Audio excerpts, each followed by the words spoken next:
In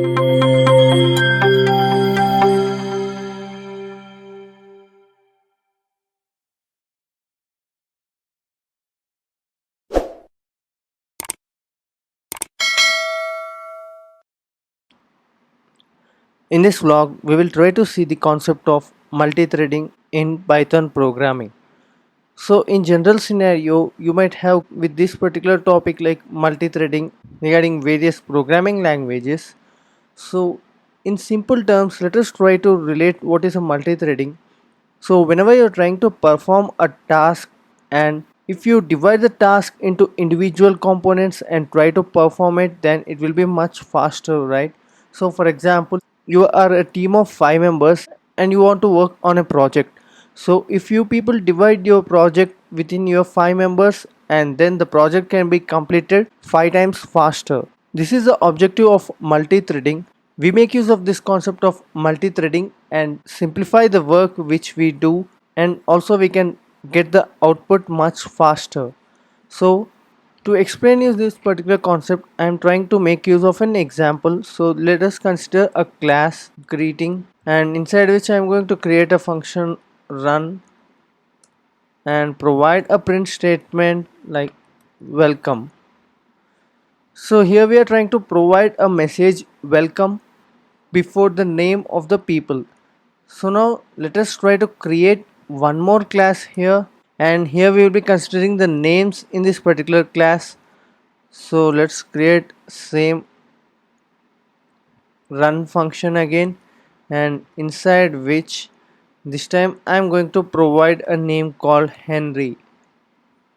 And let us consider for loop for these two functions, so that we will run them in a particular loop. So I in range of 5. So let us consider we are having 5 people and we need to welcome the 5 people, and in Python you need not provide these brackets for the for loop, so you can just skip them. And the same for the names also we provide.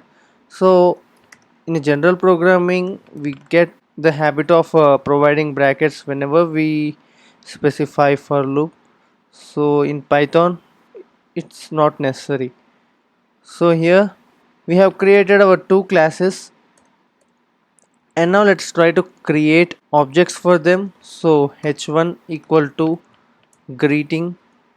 So h1 is an object for greeting class, and h2 is an object for names class here.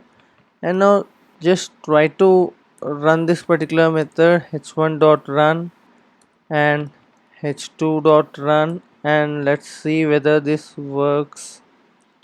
And here you can see we have got welcome printed 5 times and Henry printed 5 times, but this is not what we want. So instead of Henry, let's try to add I and also +1, so that we won't get Henry 0. So here you can see Henry 1, Henry 2, Henry 3, so on up to Henry 5.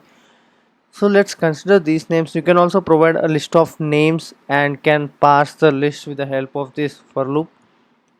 So to make it much simple, I have just added the number after the name. And now let's try to run this in such a way that we get welcome and later Henry 1. So here in this particular format, for every name we will be getting welcome before to it. So in that way we want to get the output. So by making use of the thread concept, we can achieve this particular output here. So let's extend our class with a thread here, and for which you need to import this particular threading dot thread here.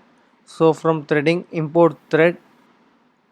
So this is our import file to make use of the thread concept in Python programming, and the same I will be specifying for names class as well. And now instead of calling the function run here, I will try to call the start method, and let's see whether this works. So here you can see we have got the output welcome Henry 1, and later it's like the output is like a bit confused and it's not as we have expected.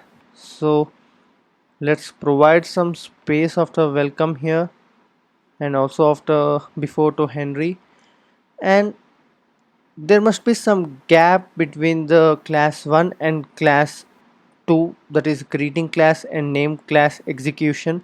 So I will try to provide sleep which provides a gap of 1 second, and try to import this from time import sleep here. And now let's try to run this particular code and see the output.